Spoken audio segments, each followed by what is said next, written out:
सतगुरुदेव की जय। वीडियो को लाइक शेयर कमेंट जरूर करें और चैनल को सब्सक्राइब करना ना भूलें। उसी समय वो खोला पोथा और लगा सुनाने संस्कृत में। पहले तो आप पढ़ा, फिर से देखा भैया तो बात बिगड़ गई, सारी साची मत है। पर उस समय यही हमें परेशानी थी कि आम जनता शिक्षित नहीं थी। परमात्मा किसने समझावर क्यों कर बतावे कि सच्चा लिखा और ये झूठ बोल रहा है, ये मैं ऋषि की फीत लाकर झूठ बोल रहा है। यह है शिव पुराण, सचित्र मोटा टाइप, केवल हिंदी। नीचे देखो, गीता प्रेस गोरखपुर से प्रकाशित है और इसमें इसके प्रकाशक कौन है? ये वही है संक्षिप्त शिव महापुराण। नीचे देखो, संपादक हनुमान प्रसाद पोदार। और कहां से इसका प्रकाशन हुआ है? ऊपर देखो, प्रकाशक गोविंद भवन कार्यालय गीता प्रेस गोरखपुर, यहां से ये प्रकाशित है। मुद्रक गीता प्रेस गोरखपुर। और इसके पृष्ठ नंबर यहां से पढ़ेंगे। ये पृष्ठ नंबर 100 पर देखें, यहां नीचे आए। ये रुद्र संहिता, ये है संक्षिप्त शिवपुराण। इधर देखो रुद्र संहिता, और यहां नीचे आ जाए, ये 6वां अध्याय है। इन्होंने अध्याय को नीचे जाकर लिखा, यहां देखना। अब ये कौन बोल रहा है? शिवपुराण को ब्रह्मा जी बोल रहे हैं। शिव जिस परब्रह्म के विषय में ज्ञान और अज्ञान पूर्ण उक्तियों द्वारा इस प्रकार विकल्प किया जाता है, उसने कुछ काल के बाद द्वितीय की इच्छा प्रकट की। उसके भीतर एक से अनेक होने के संकल्प उदित हुआ। तब उस निराकार परमात्मा ने अपनी लीला शक्ति से अपने लिए एक मूर्ति आकार की कल्पना की। जिसको तुम निराकार कहते हो, वो फिर आकार बन गया। आकार में क्या बना? जो मूर्ति रहित परब्रह्म है उसी की मूर्ति है, जिनमें आकार अर्थात भगवान सदाशिव हैं। युग काल गुप्त रहता है और यहाँ शिव ब्रह्मा विष्णु रूप धारण करके ही लीला कर देता है। तो ये कहते भगवान सदाशिव है। वो निराकार भगवान जब आकार में आया तो भगवान वो सदाशिव बन गया। अर्वाचीन और प्राचीन विद्वान इन्हीं को ईश्वर कहते हैं। उस समय एकाकी रहकर सब इच्छा अनुसार विहार करने वाले उन सदाशिव ने अपने विग्रह से स्वयं ही एक स्वरूप भूता शक्ति की सृष्टि की, यानी अपने शरीर से एक स्त्री निकाली जो उनके अपने श्रीअंग से कभी अलग होने वाली नहीं थी। उस पराशक्ति को प्रधान भी कहते हैं, प्रकृति भी कहते हैं। गुणवती माया बुद्धि तत्व की जननी तथा विकार रहित बताया गया है। वह शक्ति अंबिका कही गई है। उसी को प्रकृति, सर्वेश्वरी और त्रिदेव जननी, तीनों देवताओं की माता, त्रिदेव ब्रह्मा विष्णु महेश की जननी माता, नित्य और मूल कारण भी कहते हैं। सदाशिव द्वारा प्रकट की गई उस शक्ति की 8 भुजाएं हैं। कति स्पष्ट कर दिया, किसी का शंका न रह जाए कि दुर्गा के विषय में ये सब कहानी कही जा रही है। और ये सदाशिव कौन है? ये काल रूपी ब्रह्म। नीचे देखो, वे जो सदाशिव हैं उन्हें परम पुरुष, ईश्वर, शिव, शंभु और परमेश्वर कहते हैं। आगे देखो, वे अपने सारे अंगों पर भस्म रमाए रहते हैं। उन काल रूपी ब्रह्म ने, ये समझने की बात है कि सदाशिव ये काल ही लीला करा है, इसी को ब्रह्म भी कहते हैं। उन काल रूपी ब्रह्म ने एक ही समय शक्ति के, ये सात शब्द है, नाथ नहीं है, शक्ति के साथ, दुर्गा के साथ शिवलोक नामक अक्षेत्र का निर्माण किया था। उस उत्तम अक्षेत्र को काशी कहते हैं। वे प्रिया और प्रियतम रूप शक्ति और शिव, ये काल और दुर्गा जो परमानंद स्वरूप है, उस मनोरम क्षेत्र में नित्य निवास करते हैं। मुने शिव और शिवा ने, दुर्गा और काल ने प्रलय काल में भी कभी उस क्षेत्र को अपने सानिध्य से मुक्त नहीं किया। देवर से इंद्र, नारद बता रहा है, देवर से एक समय ना, वो ब्रह्मा बता रहा है, देवर से एक समय उस आनंद वन में रमण करते हुए शिवा और शिव के मन में इच्छा हुई कि किसी दूसरे पुरुष की सृष्टि करनी चाहिए, कोई बच्चा पैदा करना चाहिए। आगे देखो, ऐसा निश्चय करके शक्ति सहित यानी दुर्गा के साथ सर्वव्यापी परमेश्वर शिव ने अपने वाम भाग के 10वें अंग पर अमृत मल दिया। फिर तो वहां से एक पुरुष प्रकट हुआ, यानी पति पत्नी व्यवहार किया, जिससे उनको एक पुत्र की उत्पत्ति हुई। उसका नाम के रखा, ये देखो। तदंतर उस पुरुष ने परमेश्वर शिव को प्रणाम करके कहा, स्वामीन, जो लड़का पैदा हुआ मेरे नाम निश्चित करके कहिए, कीजिए, मेरा काम बताइए। उस पुरुष की यह बात सुनकर महेश्वर भगवान हंसते हुए मेघ के समान गंभीर वाणी में बोले, शिव ने कहा, वत्स, जो बेटा उत्पन्न हुआ था दुर्गा और शिव काल का, सदा शिव का, उस ब्रह्म का, उसने तो शिव उस काल ने कहा, वत्स, व्यापक होने के कारण तुम्हारा विष्णु नाम विख्यात हुआ। इससे सिद्ध हुआ कि विष्णु का जन्म है, उसके माता पिता सदाशिव, ये काल और ये दुर्गा है। आगे देखो, यहां देखो, इधर ला मेरा कितने का, इधर ला, नीचे पीछे कर ले थोड़ा सा, ये सात, ये नीचे देखना, इधर इधर, यहां देखो, ये 7वां नीचे देखो, ये 6 अध्याय नंबर 6 समाप्त होगा रुद्र संहिता का। अब ये 7वां प्रारंभ होता है।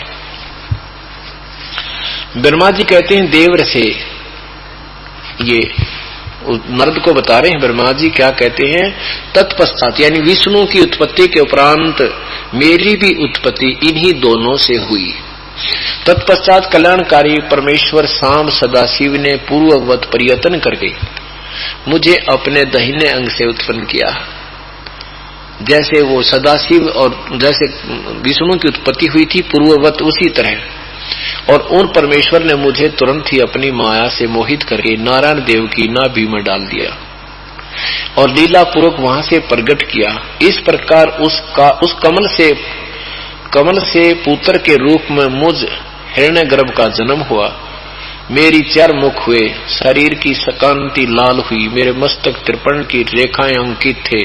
तात भगवान शिव की माया से मोहित होने के कारण मेरी ज्ञान शक्ति इतनी दुर्बल हो रही थी कि मैंने उस कमल के सिवा दूसरे किसी को अपने शरीर का जनक व पिता नहीं जाना। मैं कौन हूँ, कहां से आया हूँ।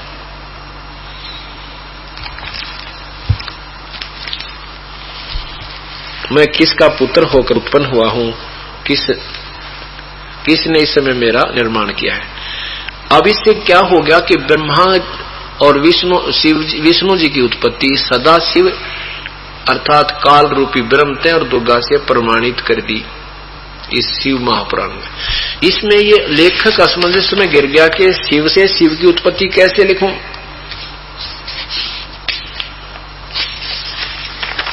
आगे देखो,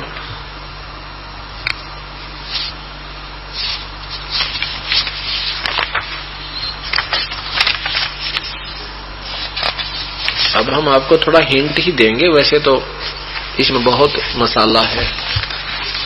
अब यहां देखिएगा, अब ये 9वां अध्याय है, अध्याय नंबर 9 में लिखा है, इस प्रकार ब्रह्मा विष्णु तथा रुद्र इन तीनों देवताओं में गुण है। इस प्रकार ब्रह्मा विष्णु और रुद्र इन तीन देवताओं में गुण है, परंतु वह शिव, ये चौथा कौन है, ये समझने वाली बात है। परंतु वह शिव गुणातीत माने गए। ब्रह्मा विष्णु और ये रुद्र यानी शंकर, इनमें तो गुण है देवताओं में, और वो चौथा गुण है, वो चौथा जो भगवान है वो इनसे न्यारा है। अर्थात ये चारों ही ये तीनों ही ब्रह्मा विष्णु महेश दुर्गा और इस काल के पुत्र हुए।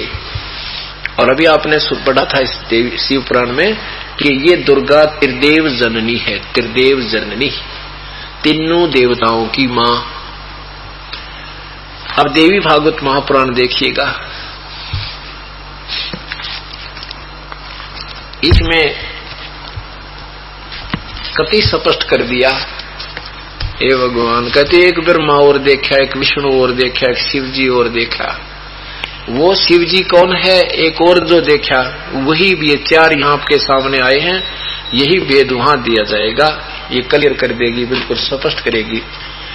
श्री देवी भागवत केवल हिंदी, सचित्र मोटा टाइप, गीता प्रेस गोरखपुर से प्रकाशित है। अब हमें यही लाभ हुआ है शिक्षा का और आधुनिक उपकरणों का। ये काल ने त्यार तक कराए थे जीवों जान खाते कि ये सारा दिन बकवाद सुने जाएंगे, टीवी टैवी या फिल्म बना दिए, किसी टाइम भी ऑन कर ले टीवी ने, सारे गाने बजाने बकवाद भरी पावे, कोई किसी टाइम सुन लो। और ये हमारे काम आगे इससे का लठ रिश्ते के सिर पर लग गया कि अब ये आधुनिक उपकरण हमारे काम आगे। सब अपने बहन भाइयों को अपनी परमात्मा की महिमा क्या दिखावाएंगे। सब अक्षर ज्ञान सबको है ही आज, और 10 भेज दिया इसका निर्णय करने के लिए, 2 मिनट में समझ में आ जाएगी। बना बड़ा मसाला, निकला निकला मक्खन मिलेगा आपको, और खाइयो मुड़ी चाटियो। ये देखना श्रीमद देवी भागवत सचित्र मोटा टाइप, केवल हिंदी। संपादक है हनुमान प्रसाद पोदार, चिमन लाल गोस्वामी, और प्रकाशक हैं इसके गोविंद भवन कार्यालय, गीता प्रेस गोरखपुर। इसके तीसरे शकंद में, तीसरे शकंद में बिल्कुल निर्णय दे रखा है।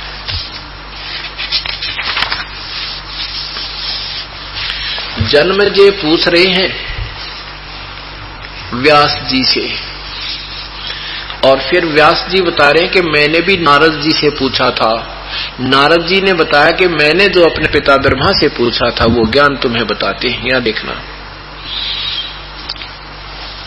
कितने ही आचार्य भवानी को संपूर्ण मनोरथ पूर्ण करने वाली बतलाते हैं दुर्गा को।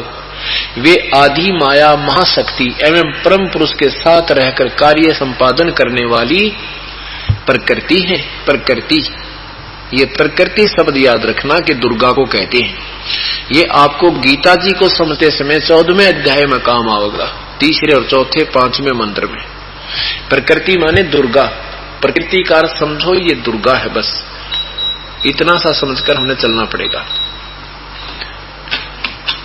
ब्रह्म के साथ, ये काल रूपी ब्रह्म ज्योति निरंजन के साथ उनका अभेद संबंध है, अर्थात पति पत्नी का व्यवहार है, पति पत्नी का संबंध है।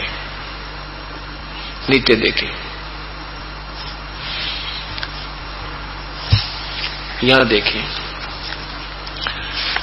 व्यास जी कहते हैं महाभाव कुरुवंशी राजाओं में तुम सर्वश्रेष्ठ राजा हो। तुमने जो बात पूछी है, जन्मजय को व्यास जी बता रहे हैं कि जो तूने मेरे से पूछा है, वे तुमने जो मुझसे पूछी हैं, जो बातें तुमने मुझसे पूछी हैं, वे ही मैंने मुनिवर नारद जी से पूछी थी। नारद जी कहते हैं व्यास जी प्राचीन समय की बात है, यही संदेह मेरे हृदय में उत्पन्न हो गया था। तब मैंने अपने पिता अमित तेजस्वी ब्रह्मा जी के स्थान पर मैं अपने पिता अमित तेजस्वी ब्रह्मा जी के स्थान पर गया और उनसे इस समय जिस विषय में तुम मुझसे पूछ रहे हो उसी विषय में मैंने पूछा।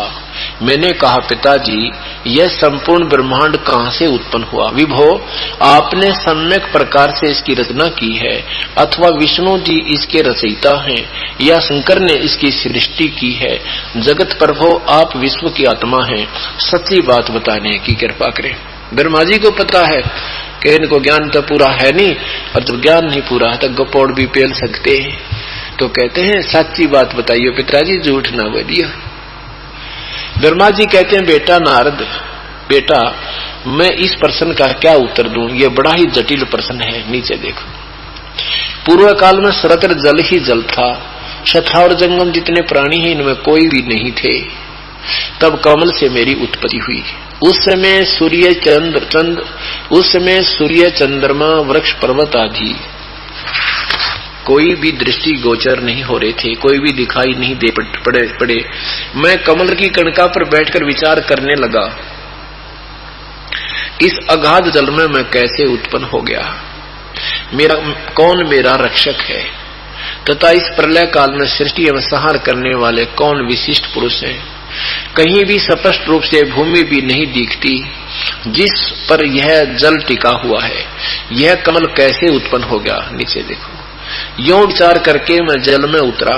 1000 वर्ष तक पृथ्वी का अन्वेषण करता रहा, इस पर भी मुझे उस जल का कहीं और छोर नहीं मिला।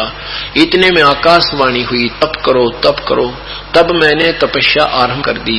कमल पर बैठे ही 1000 वर्ष तक मैं तप करता रहा। फिर उसी इसमें सृष्टि करो कि ऐसी आकाशवाणी सुनाई पड़ी। उसे सुनकर मैं बड़े आश्चर्य में पड़ गया। सोचा कि किसकी सृष्टि करूं अथवा मेरा क्या कर्तव्य है।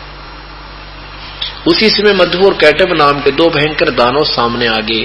वे उस महावरण में मुझसे युद्ध करने की इच्छा प्रकट करने लगे। मैं उनसे भयभीत हो उठा। तब कमल का डंठ पकड़कर जल में उतरा। वहां मुझे एक परम अद्भुत पुरुष के दर्शन मिले। उनका श्री विग्रह मेघ के समान श्याम था। वे पीतांबर पहने थे, 4 भुजाएं थी, शेषनाग की सैया पर सोए थे। उन जगत प्रभु के गले में वनमाला सुशोभित गले को वनमाला सुशोभित कर रही थी। शंख चक्र गदा पद्म इन 4 अवयुधों से अनुपम शोभा पा रहे थे। ऐसे शेष शाही भगवान विष्णु के मुझे दर्शन हुए। वहां ये काल ने यो विष्णु बेहोश करके डाल रखा था शेषनाग के ऊपर।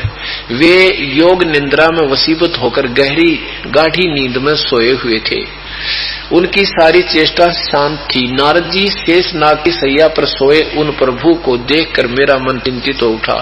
इतने में भगवती योग निद्रा याद आ गई। मैंने उनका स्तवन किया।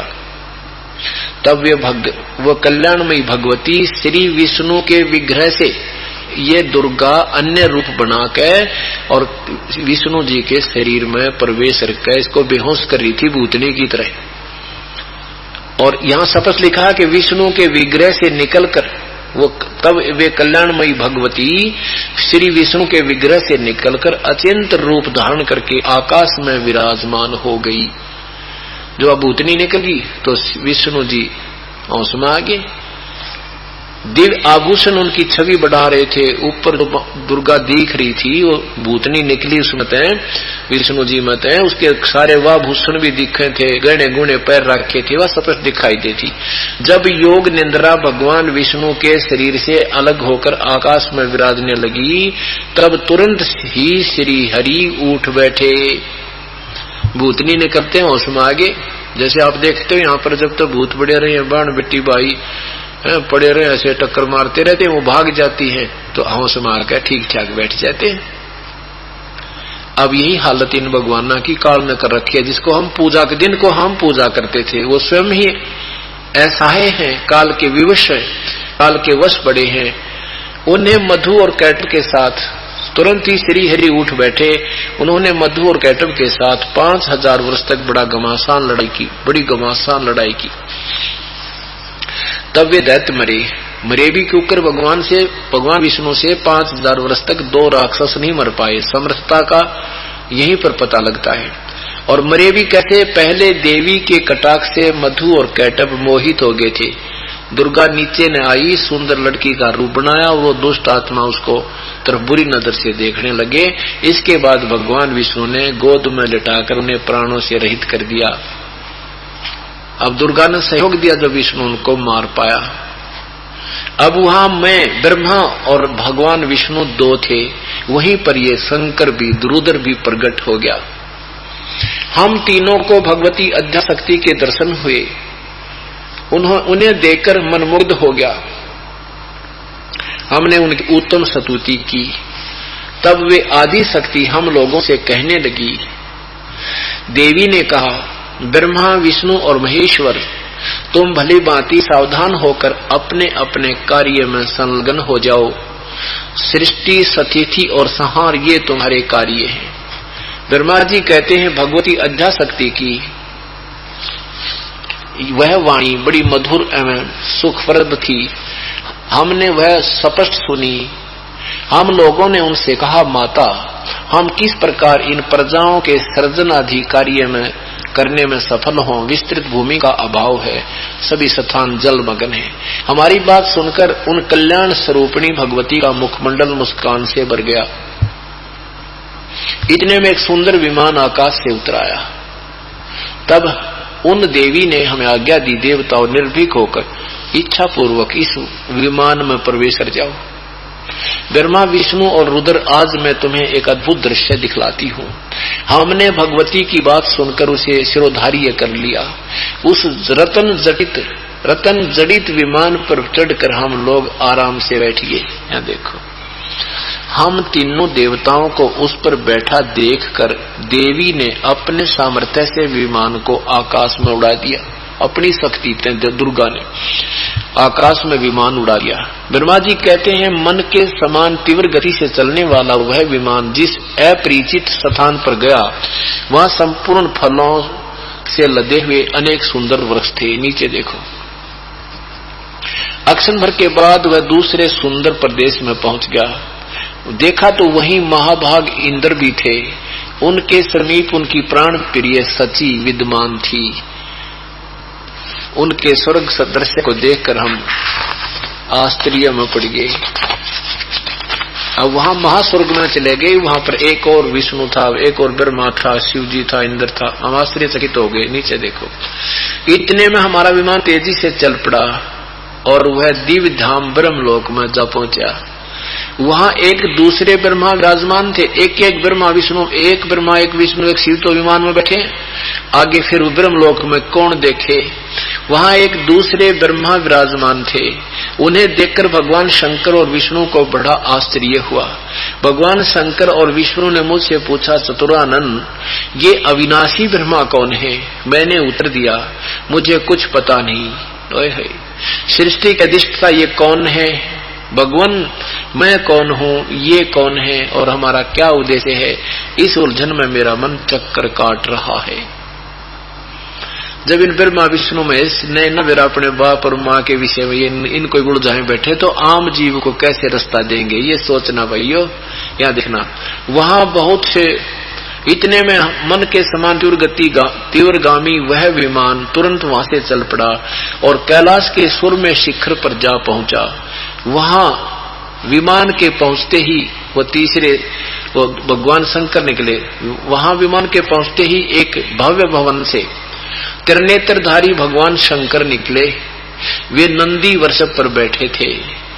आगे देखो, उनके यहाँ देखो, अक्षण भर के बाद वही विमान उस शिखर से भी पवन के समान तेज चाल से उड़ा और वैकुंठ लोक में पहुंच गया।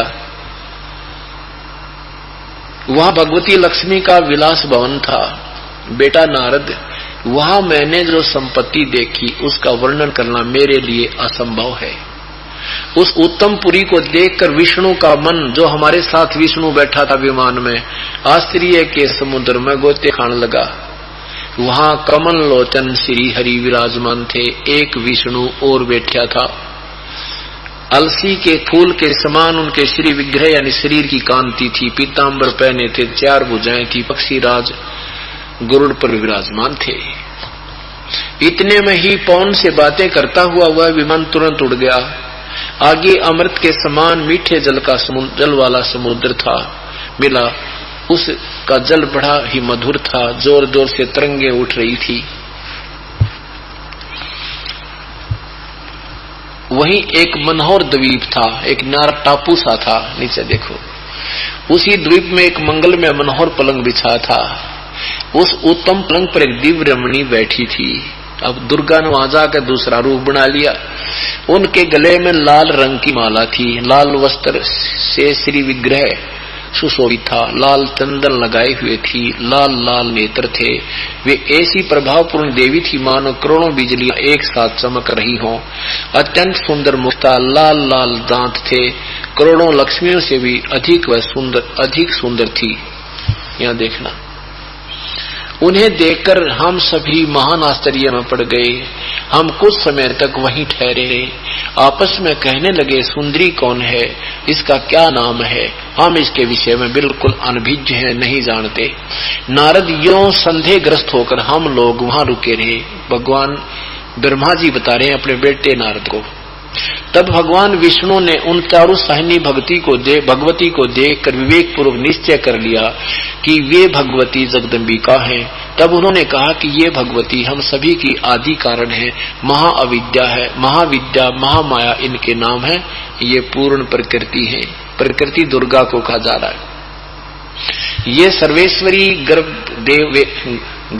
वेद गर्भा एवं शिवा कहलाती है। प्रकृति और शिवा इसी को कहते हैं। अब ये क्या है कि ये तीनों वहां पहुंचे, विमान में इनको बैठाकर दुर्गा ने काल के आदेश से ऊपर भेज दिया। ये वहां उन्होंने कहां पहुंचे? ब्रह्मलोक में पहुंच गए।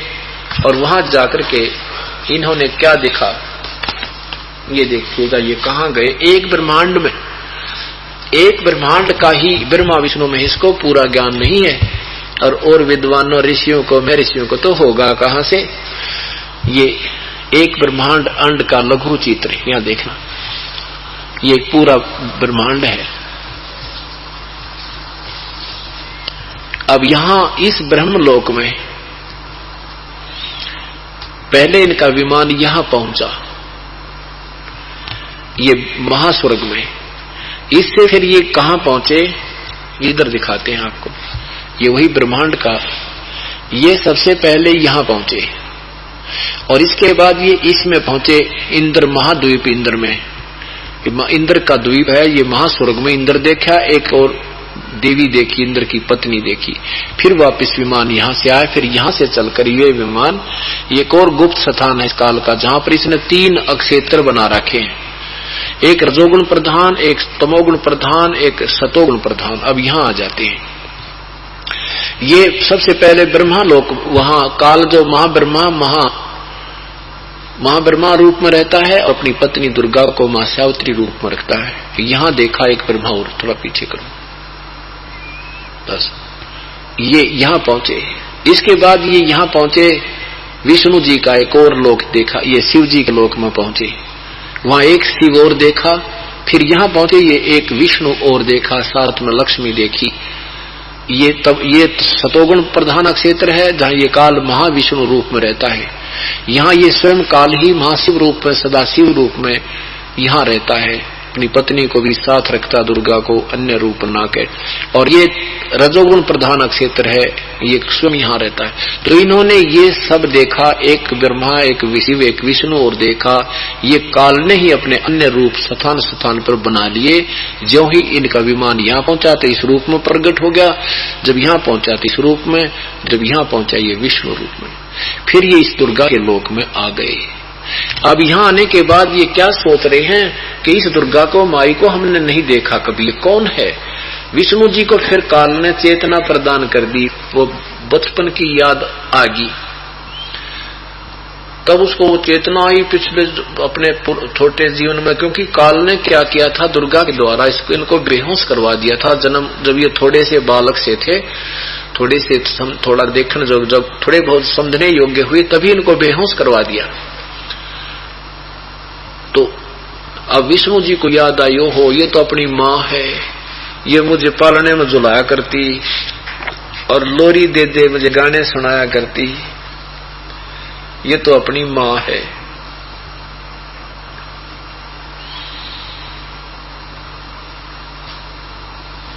बेटा मुझे याद आ गया, तो भाई अपनी माँ है।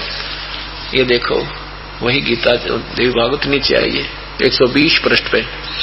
ये वे ही दिवांगना है। यहां से पहले देखिए 119 पृष्ठ से फिर आइए। नारद संदेहग्रस्त होकर हम लोग वहां रुके रहे। तब भगवान विष्णु ने उन चारों साहिनी भगवती को देखकर विवेक पूर्वक निश्चय कर लिया कि ये भगवती जगदम्बिका हैं। तब उन्होंने कहा कि ये भगवती हम सभी की आदि कारण है, यानी हमें जन्म देने वाली है। महाविद्या, महामाया के नाम है, ये पूर्ण प्रकृति है। यहाँ देखो ये विश्वेश्वरी और वेद गर्भा एवं शिवा कहलाती है। आगे देखो 120 पृष्ठ पे भगवान विष्णु क्या बता रहे हैं। ये वे ही द्वांगना हैं जिनके, विष्णु जी कह रहे हैं कि ये वही देवी है प्रलय वर्ण में जो पानी में पानी था सारे के मुझे दर्शन हुए थे। उस समय मैं बालक रूप में था, मुझे पालने में झुला रही थी। वट वृक्ष के पत्थर पर सुदृढ़ सैया बिछी थी, उस पर लेट कर मैं पैर के अंगूठे को अपने कमल जैसे मुख में चूस रहा था। ये वे ही देवी हैं, इसमें कोई संदेह की बात नहीं रही। इन्हें देखकर मुझे पहले की बात याद आ गई है। विष्णु जी कह रहे ये हम सबकी जननी हैं।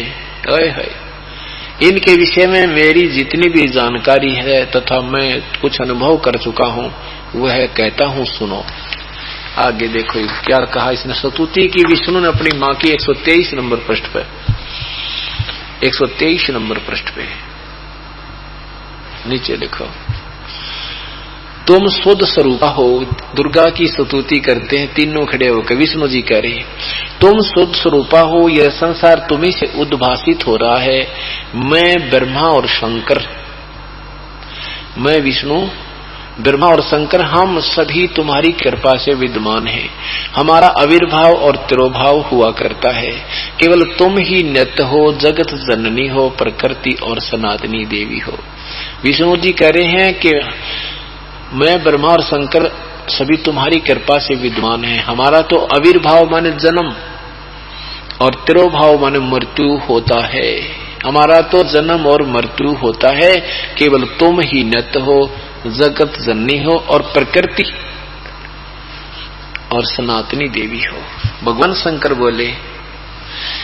शंकर बोले देवी, यदि महाभाग विष्णु तुम्ही से प्रकट हुए हैं, उनके बाद उत्पन्न होने वाले ब्रह्मा भी तुम्हारे ही बालक हुए, फिर मैं तमोगुणी लीला करने वाला शंकर क्या तुम्हारी संतान नहीं हुआ? अर्थात मुझे भी उत्पन्न करने वाली तुम ही हो। जय हो बंदी छोड़ की।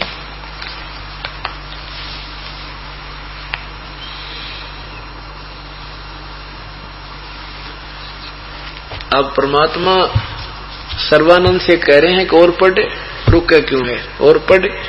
वो पढ़ रहा है संस्कृत में और समझ रहा सारी अंदर ही अंदर, लेकिन मान बढ़ाई के भूखे ने अपनी उस सच्चाई को ऊपर नहीं आने दिया।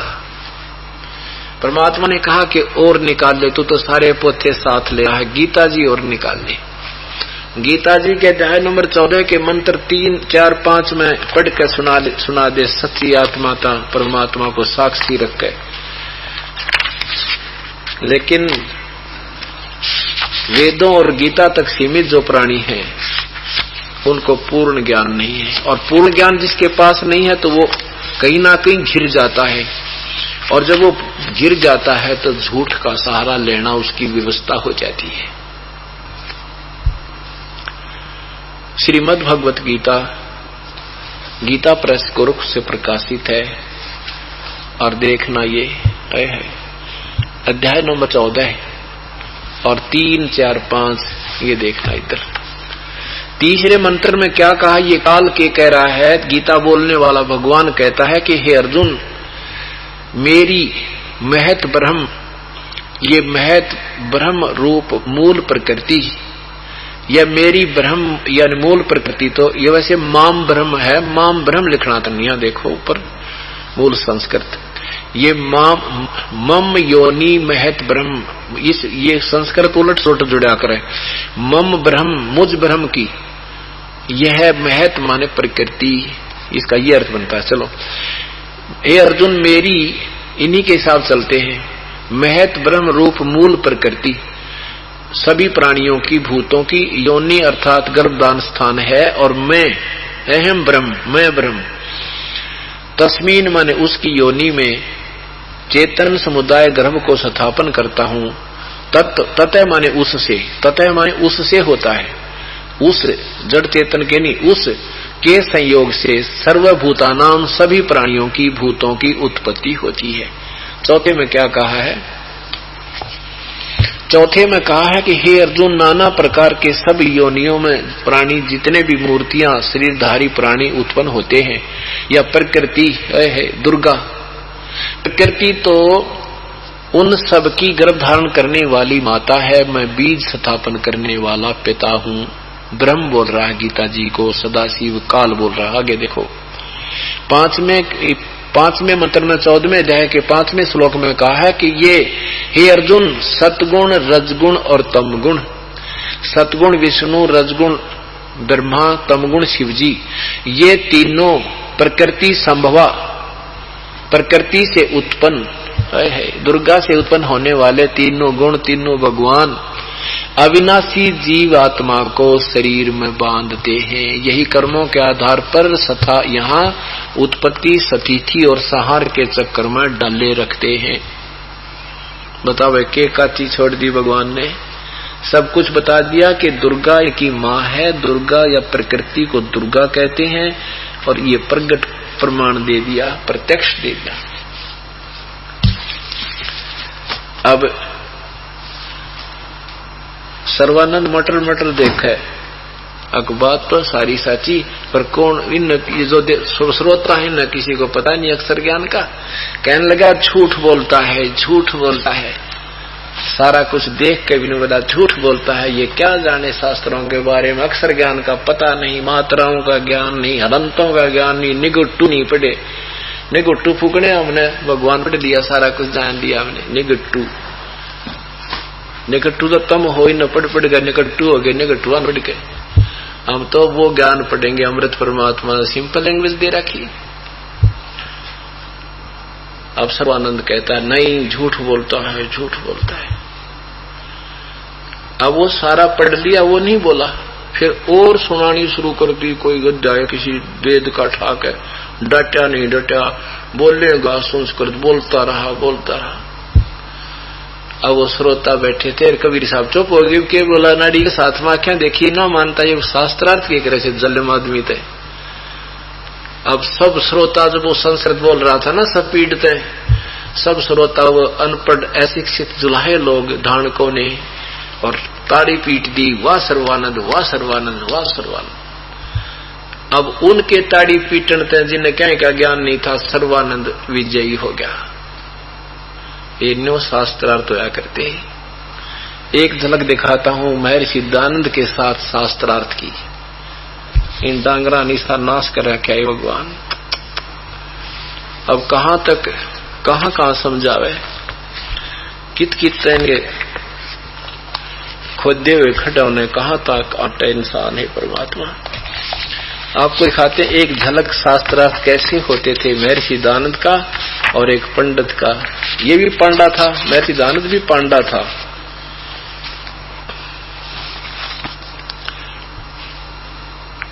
ये है श्रीमद दयानंद प्रकाश, स्वामी सत्यानंद इसके लेखक हैं, प्रकाशक हैं सर्वदेशी कार्य प्रतिनिधि सभा, रामलीला मैदान, नई दिल्ली 2। ये यहां से प्रकाशित है, छापी गई है। इसका ये सत्यानंद लेखक है। और यहां देखो प्रकाशक है सर्वदेशी कार्य प्रतिनिधि सभा, 3/5, दयानंद भवन, नई दिल्ली।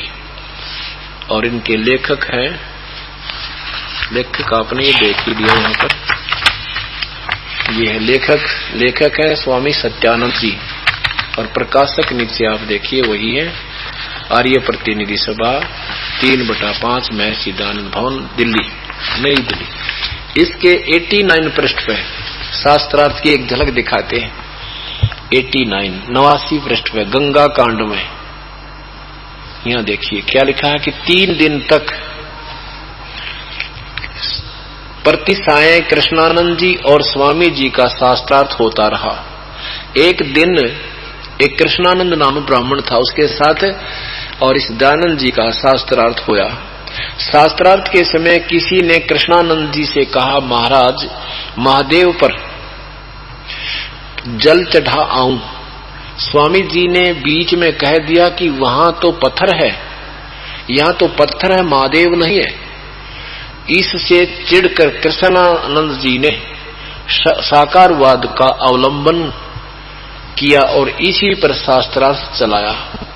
स्वामी जी यानी दयानंद जी का तो ये मनचाहा विषय था। उन्होंने धारा प्रवाह संस्कृत बोलते हुए निराकार सिद्धांत पर धारावाहिक उन्होंने यानी स्वामी जी ने धारावाहक संस्कृत बोल दी, दयानंद जी ने यानी डटा नहीं डटा बोलेगा बोलेगा बोलेगा। तो निराकार सिद्धांत पर वेदों और उपनिषदों के प्रमाणों की एक लड़ी पिरोदी और कृष्णानंद जी को उनका अर्थ मानने के लिए बाधित किया। कृष्णानंद कोई प्रमाण नहीं दे सका, केवल गीता का यह श्लोक यदा यदा ही धर्मस्य ग्लानिर्भवति भारतः यानी ये श्लोक सुनाता रहा कि मैं प्रकट होता हूं जब धर्म की ग्लानि होती है, लेकिन नहीं सुना उसकी किसी ने। लोगों की ओर मुंह करके पढ़ने लगा। स्वामी जी यानी दयानंद जी गरज कर कहा, आप वाद मेरे साथ करते हो, इसलिए मुझे ही अभिमुख कीजिए। परंतु उनको उनके तो विचार ही उखड़ गए थे। किसके? कृष्णानंद के। वह चौकड़ी भूल चुका था, मुख में झाग आ गए, गले में घिघी बंध गई, चेहरा फीका पड़ गया, किसी प्रकार लाज रह जाए। इससे उसने तर्क शास्त्र की शरण लेकर के स्वामी जी को कहा, अच्छा तो लक्षण का लक्षण बताइए। स्वामी जी ने उत्तर दिया कि जैसे कि कारण का कारण नहीं, वैसे ही लक्षण का लक्षण नहीं। लोगों ने अपनी हंसी से सारे दांतरे काट दिए, जिन्हें ज्ञान का ज्ञान नहीं था, वो श्रोता बोले वालों ने अपनी हंसी से दांतरे निकाल दिए, हा हा हा हा कर दिया और कृष्णानंद जी की हार प्रकाशित कर दी और वह घबरा कर वहां से चलता बना। अरे वाह कितना बढ़िया ठोक ठोक कर जचा जचा के लिख रखा कि ऐसे विजयी हो गए श्री स्वामी दयानंद जी। और किसने फैसला किया? अनजानो जी, संस्कृत जानते भी कोई नहीं थे और उन्होंने हंसी कर दी। और अब सर्वानंद वो कृष्णानंद तो ठीक उठ गया, मूर्ख गेला कौन माथा मारा। जब वो शास्त्रार्थ करता सही कह रहा है कि गीता में परमात्मा साकार लिखा है कि जब भी धर्म की ग्लानि होती है अर्जुन, परमात्मा प्रकट होता है, साक्षात्कार आता है। लेकिन उसकी ना सुनी कि वो संस्कृत घनी याद कर रखी थी, ट्या करके, और भगवान अपने आप को मैं ऋषि की पदवी पा गया। किन से? जिनको आप ज्ञान नहीं। ये शास्त्रार्थ ने गरगाल रखे। अब इनका वो याद आवे शास्त्रार्थ कर ले, शास्त्रार्थ कर। शास्त्रार्थ हो रहा, उत्तर दो जनता को, उत्तर तो इनके पास है नहीं। और फिर झूठे आरोप ही लगाएंगे और क्या करें। जिस आदमी की पोल पाट जाना, जिसका धोखा पकड़ा जा, उसके माल में मिलावट कोई बता दे तो गाली गलौज पर आता है, उसके पास कोई दूसरा विकल्प नहीं रहता। लेकिन अब इनकी दाल गल नहीं रही कि समाज शिक्षित है, अब इनको धिक्कार रहे हैं, इनकी सबकी बोलती बंद होगी।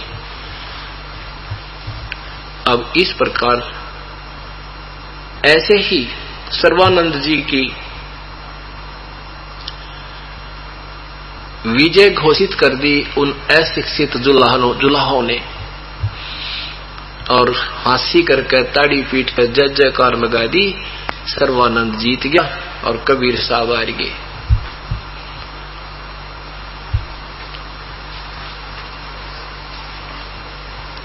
अब कबीर साहब ने कहा, अब जैसे ये तो ऐसी हालत होगी, एक समय एक किसान का पुत्र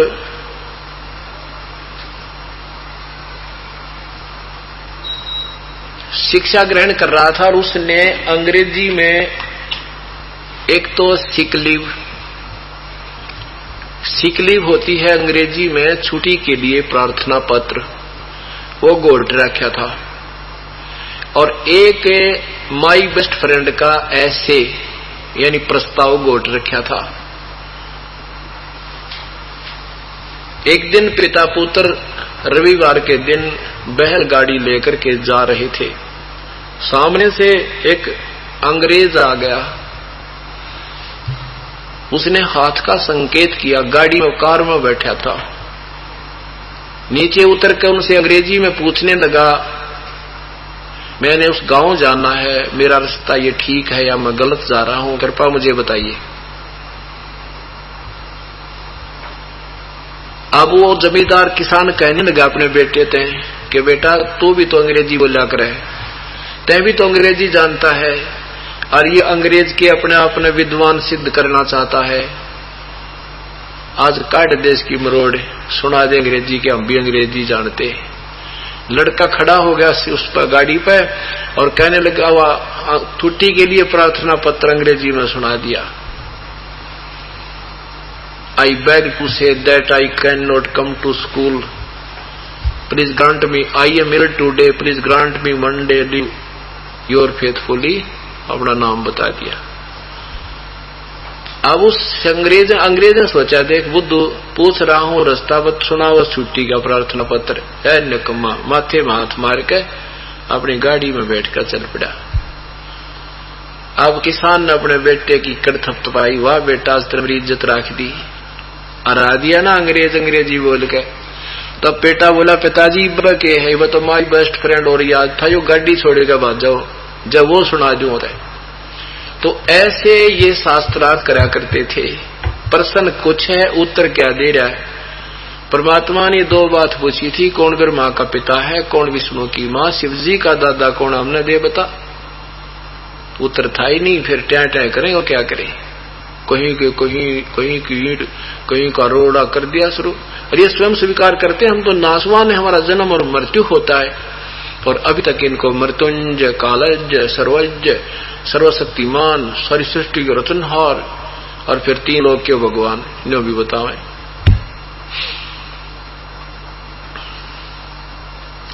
अब परमात्मा ने कहा भाई ठीक है सर्वानंद, आप जीत गए, मार गया, आप जाओ फिर, आप जीत गए, मार गया, और यही तुझे चाहिए था। सर्वानंद जी कहने लगे ऐसे नहीं जाने वाला, मैं पक्का काम करके चलता हूं, पहले मुझे लिख कर दो कि मैं हार गया, सर्वानंद जीत गया। परमात्मा बोले भाई ये भी आप ही लिख लो, मैं तो अशिक्षित हूं, मैं क्या लिख कर दूंगा आपको, अंगूठा लगा दूंगा। सर्वानंद जी ने लिख लिया। शास्त्रार्थ में सर्वानंद विजयी हुआ, कबीर साहेब पराजित हुए। अंगूठा लगवा कर भगवान का अपनी मां के पास आ गया।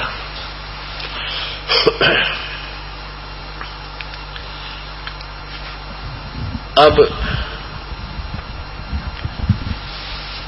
मां ने कहा बेटा आ गया तू, कहा मां आ गया, क्या रहा तुम्हारा, कि वो तो जाते आप हाथ जोड़ गया मेरे आगे, आपका गुरु जीता, जाते हाथ जोड़ दिए, ने बोला भाई तू जीता मैं हारा, और देख ये लिखवा लिया। तो मां ने कहा बेटा पढ़ के सुना दे मुझे, के लिखवा के लाया तू। उसमें क्या लिखा पाया कि शास्त्रार्थ में सर्वानंद पराजित हुआ, हार गया, और कबीर परमात्मा जीत गया। उसकी मां बोली रे तू कह रहा था मैं जीत का आया हूं, तू तो बेटा हार का आ रहा है, अब तो हार कर आए हो। अब सर्वानंद कहता माता जी मैं कई दिन से शास्त्रार्थ में लग रहा था ना, रात में नींद आ गई थी मैंने, अब बोली मेरे लिखने में गलती रहेगी, वो तो हारे पड़ा है, अभी जाता हूं, अब फिर लिखवा कर लाता हूं। अब बैल को तो घर बांध गया, फिर गया, जाकर कहने लगे आपके कबीर, परमात्मा को कहते हैं कबीर मेरे से लिखने में गलती होगी, मैं उल्टा लिख ले गया, एक बार फिर लिखूंगा, फिर दस्तक करने पड़ेंगे। आपने कहा जी कई बार करवा लो महाराज जी, आप जीत गए मैं हार गया, अब सत्य को कैसे हम मना करेंगे, आप कभी लिखवा लो। फिर लिख लिया अच्छी तरह सोच समझ कर, शास्त्रार्थ में कबीर साहब हार गए, सर्वानंद विजयी हुए, दस्तक करा लिए। फिर जाकर के अपनी मां से कहता ले मां अब तक खूब ध्यान से लिख कर ले आसू, अब बेटा पढ़कर सुना देता है। पढ़कर सुनाने लगा, उसमें फिर वही अक्षर पाए, शास्त्रार्थ में सर्वानंद हार गया, कबीर साहब जीत गए। इसकी मां बोली रे बेटा तू कितने रस्ते में लिख कर नहीं लावा है, वहां तक पहुंचा भी है कि नहीं पहुंचता तू। सर्वानंद कहने लगा मां के बताऊं, मैं तो कई दिन से नींद नाद में रह रहा था, और आलस सा बन जाए, गलती हो इबका फिर लाता हूं लिखवा के। अब तीसरी बार तो फिर गया परमात्मा से कहा, कबीर साहब मेरे से गलती होगी, लिखण में फर्क रह गया, मैं कई दिन से शास्त्रार्थ में रात दिन चलता रहा, आलस बन गया, मैंने गलत लिख लिया। परमात्मा बोले आजा बैठ जा, अब रात होगी और सवेरे लिखूंगा।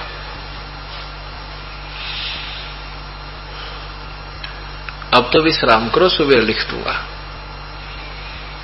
अब वहीं पड़ोस में साथ में एक ब्राह्मणों का और घर था, क्योंकि काशी काफी लंबा चौड़ा क्षेत्र और रात को आने जाने में पैदल यात्रा होती थी, इस समय काफी लग जाता था।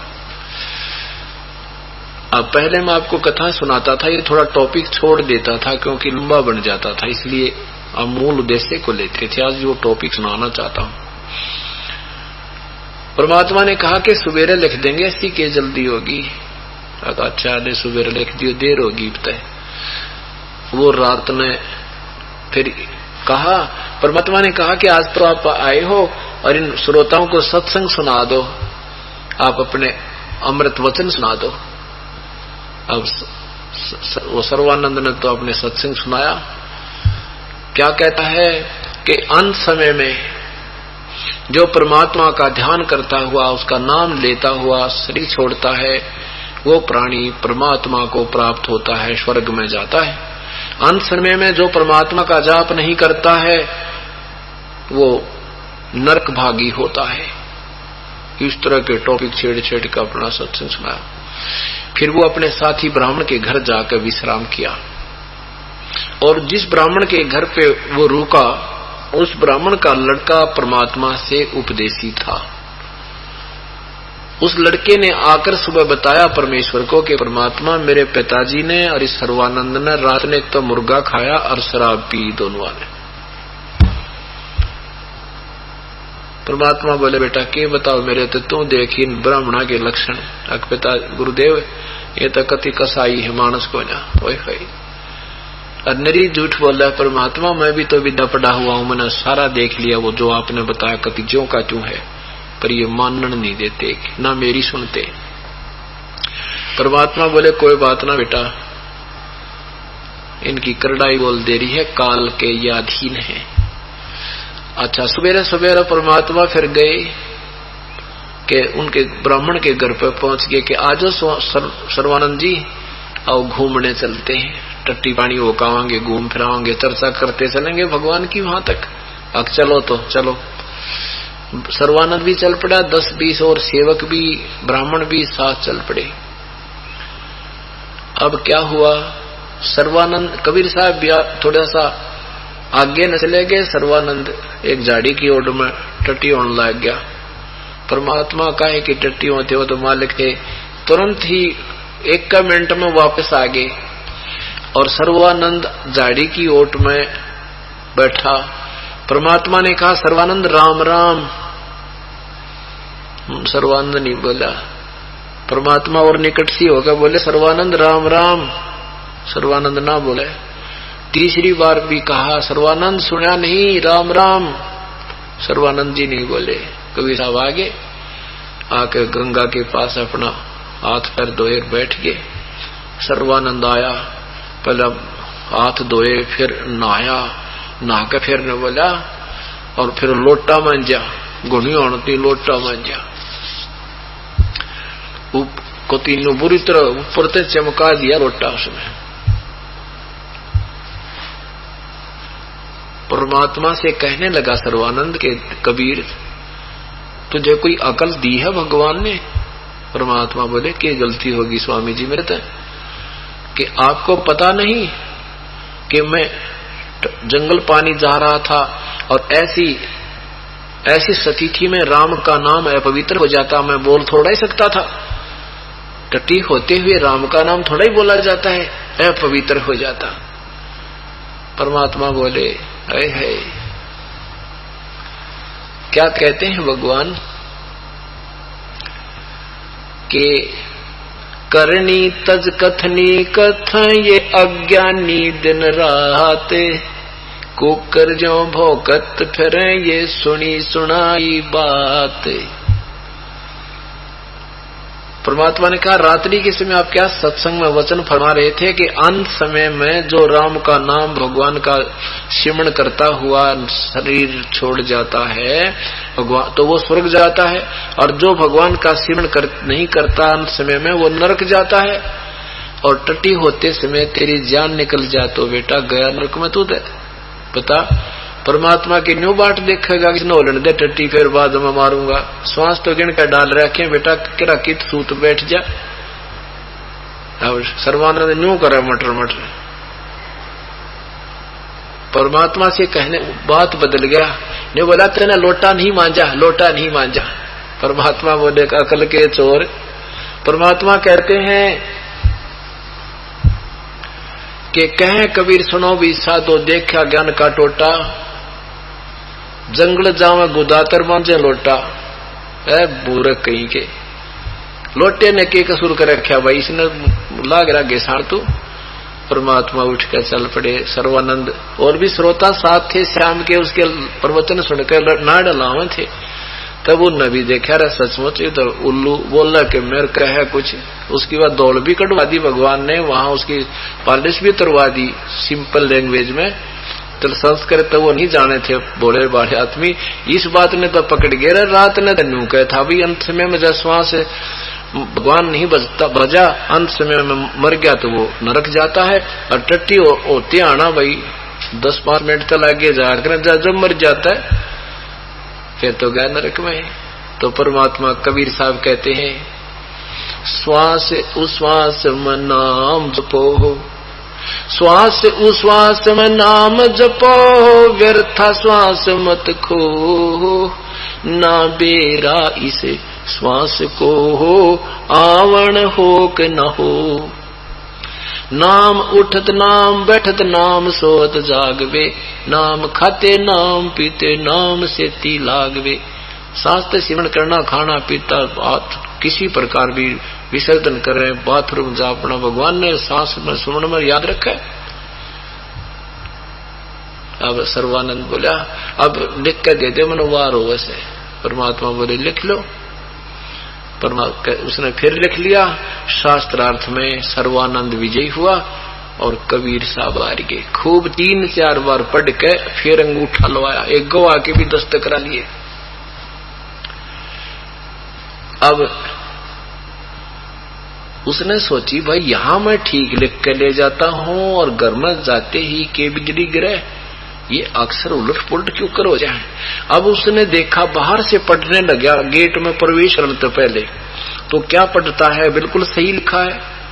ऐसे पढ़ता पढ़ता क्योंकि 2 बार झटका लग जाए आदमी की घिग्गी तो बन जाती है। सोचा देखूंगा क्यों कर बदल जाते है। न्यू पढ़ता पढ़ता और माँ सुनाऊं अक सुना बेटा सुनाऊं अक सुना। नो कहते कहते कहा ठीक है अभी तक तो। माँ के सामने जाकर कहने लगा शास्त्रार्थ में जब मैं के ऊपर पहुंचा